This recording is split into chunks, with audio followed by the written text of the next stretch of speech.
I'm Terrence. And here are the goods. So this past week's box office was your favorite. Leading the way, Medea's Halloween Boo 2. Didn't I make a promise that was going to be number one? I said it. I freaking said it. I knew it was going to be number one. You know why? Because black people support black movies. Now, black people should go and you should be upset at yourself. If the black movie that you were going to support should not be this damn movie. Support Girl Strip. Support. They did. It was $100 million I know. movie. This franchise needs to die. Stop going to see this movie, black people, please. I walked into this movie. I don't want to see another damn movie at all. I walked into this movie just, I gotta go check it out, make sure everything's all right. I go walk in this movie. I stood there for a little while. I got at least a good 5 minutes of it.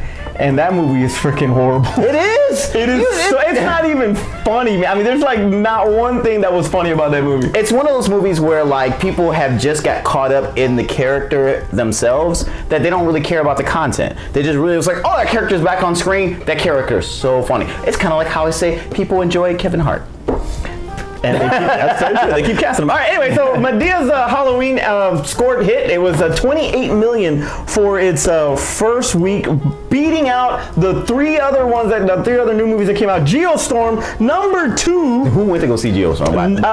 Nobody, because it grossed $13 million. That $13 million doesn't even cover the reshoots, because the reshoots were $15 million. Is that freaking horrible? No, it's worse than what 2012 did. 2012 actually, I think, made this a little bit of a profit. This movie looks to freaking make poo. You know, it's got a good cast. It's got Butler in it, but it's just not enough. I feel bad because I want to see him do good things, and I want to see him become like the A-lister that he was before when he was doing 300 with all the abs.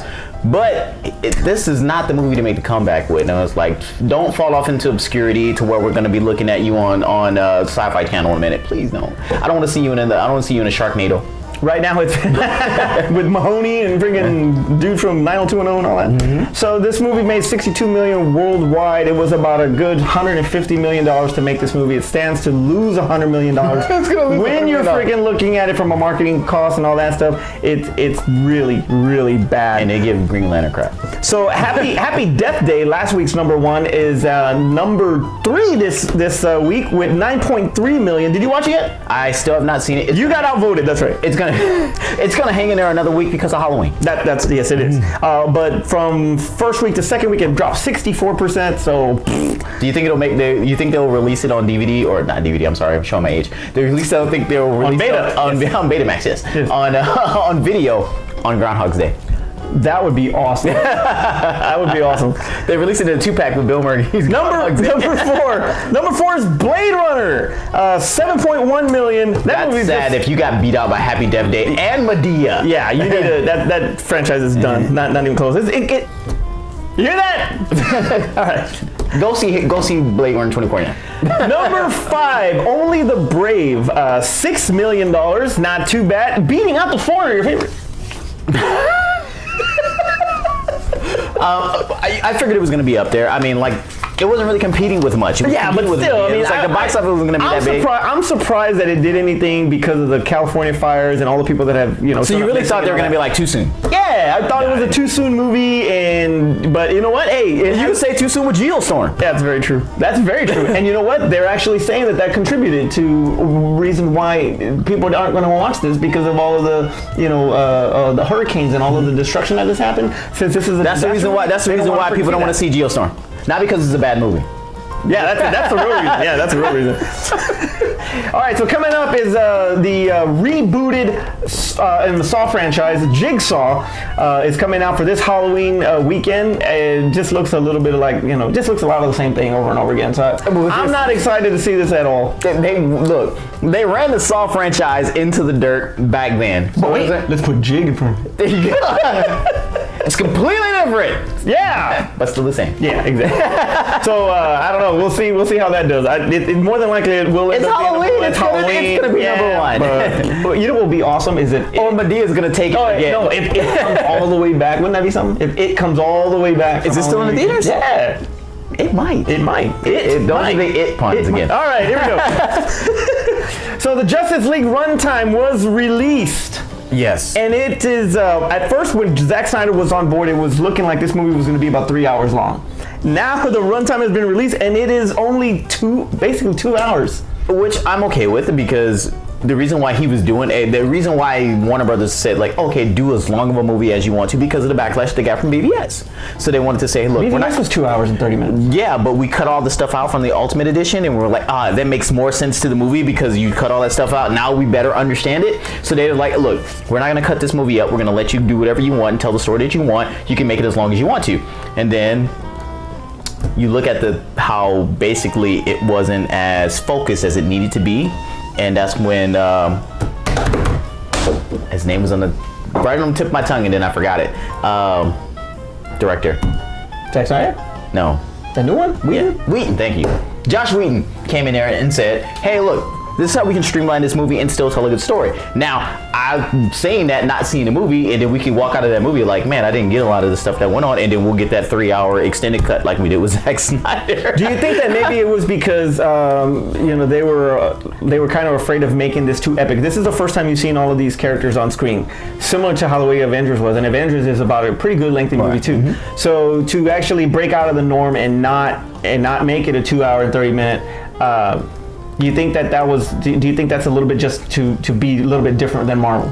No, I don't think it was to be different than Marvel. I just don't think that the villain of this film was solid enough to. No, I mean, that's what I don't like about it, because there's no build up to Steppenwolf. I mean, like, well, there's a little. I mean, or is the build up BBS. or is the build up to Darkseid? The build-up is to Darkseid. This movie is instead of Darkseid. Okay. That's all this is. You know, it's like, I think that maybe that this film is coming out a little bit faster than what it needs to come out. And I know that they're trying to catch up with Marvel. And I know we talked about like the good things to do it this way and the bad ways to do it this way. But not enough ground has been set. I think they would have established all the other characters and made this such what's the word I'm looking for? A movie where like, man, we can't wait to see this film. It was like the anticipation had been, all we had is BVS and Wonder Woman. Okay. So what anticipation do we really have for Justice League? We don't even know the rest of these characters. Besides a little clip that they showed at the end. I think the closest anticipation for Justice League right now is the arrival of Superman and the potential of Green Lantern being in it. That's always a possibility. That's it, and we don't really care about all the rest of the characters. They're just there. It's just exactly. Now you mentioned that this is not going to be a part one. There's not going to be a Justice League part one and part two. It's going to be a part two. It's just going to be a standalone movie and then move on to the next whatever it is, whether it's a Man of Steel 2, Aquaman, whatever the case may be. So is that the right move to do that? Well, no, yes and no. All right. So if the story was they were just bloating the story just to make it into 2 films, no. I mean, it's they don't want to do that. They want to make sure that it's something that we were like, we don't want to feel like we got Blade Runner. We're like, it was just a bunch of nothingness, and then we got to the end and was like, man, you could have shortened this and made us an actual decent, action-packed, fast-moving story. Unless it was 3 hours. Now, if it was. Can't wait for Wonder Woman 2. Now, if it's a story where like a lot of things needed to be said in order to understand all the characters in the film, then I don't want it crammed into one film. Okay. So, but I haven't seen the film, so I don't know what they're giving us. So, I mean, it's good and bad. So right now it's it's 2 hours. I think that's a pretty decent amount of runtime for this. It's not too bad. Unlike Thor, which is able to tell the shortest. It's the shortest Marvel, so I'm okay with that. You should be able to tell a decent story in that particular amount of time. Hey, so you talk about characters. Mark McClure, who played Jimmy Olsen in the original Superman movies with they bring him back. He's actually going to have a small cameo as one of the police officers. Oh, okay. I thought they were going to flash. No, it's just a cameo and all that. But it's good to see him back with around the DC universe. That's kind of cool, especially since they killed you in the first movie. So so Justice League comes out November 17th. So we'll have to wait till then to see exactly how it is that they're gonna go about this. One that we're gonna actually have to wait on a little bit is New Mutants, right? And we showed the trailer last week. One thing that was missing for me was Daphne Keane as Laura, as X23, right? Okay. Well, there is news. She's in the future. Well, there is news that she will be having her spin-off movie coming out pretty soon. They're thinking about it as far as writing the script and getting it ready. She will have her own spin-off. Now, I think that Daphne Keane, they should make the movie completely with her and not where she's part of it and then it's the adult X23. Okay. The adult Laura. Why? Well, I don't know. I think that she's good enough, a good actress, good enough young actress to carry a movie like that. She's so damn good. Logan came out last year, and let's say if it's in production now, we may see this movie in 2 years. And how old was she back? How old was she in Logan? She was at least what, 12, 13? Okay, so she may be around like 14, 15 by the time this movie comes out. Okay, I'm okay if she's gonna be like high school age and stuff like that. I can deal with it then, because even in the comic books, X23 is still kind of young. She's not like a full-grown woman. She's still like youngish. I'm okay if that's where they're gonna go from it, but I wouldn't be upset if they went an actual adult. If they recast, I'd be fine with it. I would rather have her, if you're gonna do it that way, and I hate to do it like that, but if you had to have it, the studios were gonna like, no, we're gonna have an older version, then put Daphne King in the beginning, and then do the 10 years later or whatever it is. What's with you in all the flashbacks? I don't know. That's a Godfather thing. No, it's okay. It's like the only problem with this film is that the timeline. Look, Fox and your X-Men timelines. The timeline with this character is beyond everybody else's. The mutants are dead.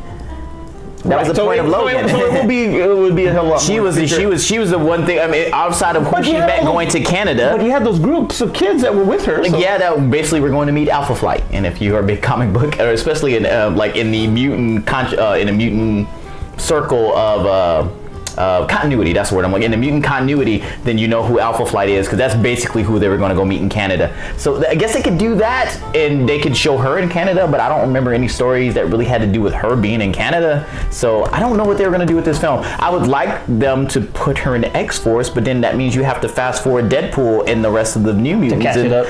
But they said that they don't exist unless they're hidden. Yeah. Well, I don't know how they would do that either, especially with the New Mutants also taking place in the Deadpool timeline too. Yeah, exactly. So how about we just do what Fox does all the time? They say, we're gonna do whatever we want to do. Well, I don't know. Either way, let us know what you think on whether or not Daphne King should come back as X23, and are you excited for that? Is that something that you want to see? Because I know I would love to see that. All right. So Pacific Rim 2 coming out next year. Your boy John Boyega. With the awesome American accent, with the best American accent ever. The barely passable American accent. Which is funny because he's playing the son of Idris Elba. That's hilarious. That makes sense why his accent is the way it is. It makes perfect sense. Well, Universal is hoping for a hit after the dismal Mummy, dismal Mummy, starting out their dark universe is not going as planned. So why not try to piggyback on a universe that actually is doing something, and that is the MonsterVerse. Okay. So have Pacific Rim, the crossover. I heard about this. Crossover with Kong and Godzilla. What do you think? But that means that he would have to kill them. Not necessarily. I mean, they're going to survive. I mean, Kong was a teenager in Skull Island, so he's a lot bigger now. They're going to destroy all the what is it? The Gypsy Danger, and what was the Asian one? So basically, you're gonna say Kong and Godzilla are gonna destroy that, or like they're gonna have like this is gonna be their triple threat match, or the 3-man tag team versus the Mutos. Yeah. Again, and then the stuff that's coming out of the sea. Ghidorah, the kaiju comes out, and the kaiju coming from the sea versus the Mutos, and then we're gonna have an all-out battle royal. But, yeah, what was the movie? The Destroy All Monsters. But that was really Godzilla versus everybody. It don't matter. I think that it would be kind of cool to see the Jaegers and all that. I think it would be cool, but I don't think awesome. It's one of those films. I guess if you think about like King Kong versus Godzilla, it's like you had to pick a side, and it's like on this one you'd have to pick a side too. It's like, do you want Godzilla to win? Do you want King Kong to win? Or do you want Gypsy Danger to win? So I'm curious as a person who loves monster movies and kaijus and robots and stuff like that. But now they built up these characters so much to see them death battle it out. I'm like, I'm going with Godzilla because his accent is still the same. Accent is still the same. Oh man, that's he's the only one whose accent didn't change. All right. This is a short one, so I want to show you because we're big fans. Okay. So our WTF for today, check this out. Yeah. In Chicago, Illinois, there is a place called the Wiener's Circle. And that sounds bad already. It does. It's a hot dog. It's actually a hot dog place that supposedly is a lot like Dick's. So the employees are jerks to each other. They're jerks to the customers, and it's just one of those places. I hear I read that it's pretty interesting. Dick's was hilarious to me, so it might be something, right? Well, one thing that they're gonna do for Halloween is they're actually gonna turn into McDowell's. There is actually That's what I would like to go there for that. Yeah, there's actually they're actually working on the golden arcs, and their uniforms are all like Hakeem's, and is Louis Anderson in there? I don't know. He's gonna make a cameo even on that, but either way, that is some pretty hilarious shit. That is, but are they gonna get black people to work there? Well, there's some brothers in there, sisters, and all that. They actually took a group photo and they're throwing the fingers and all that. It's pretty freaking funny, man. I think that's an awesome idea for Halloween. It is. It's very awesome. Kind of like back in the day when we used to work at Blockbuster, we used to say we should go trade uniforms with Hollywood Video. Yeah.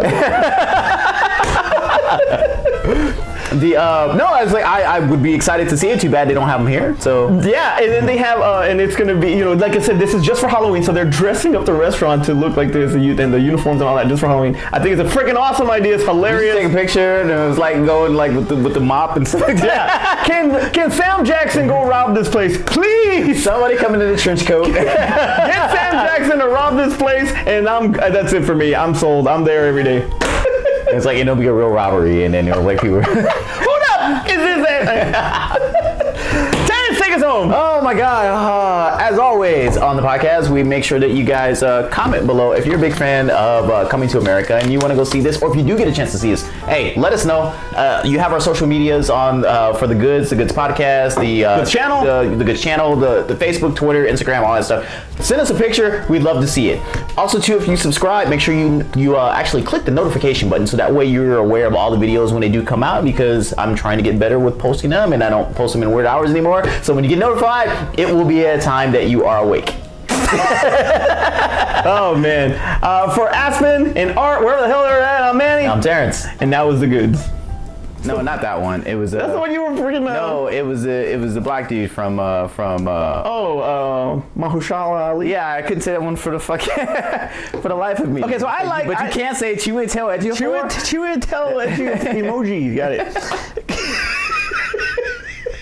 Chiwetel Ejiofor. Chew toys emoji. Got it. There you go. Chew toys emoji. Chew toy emoji.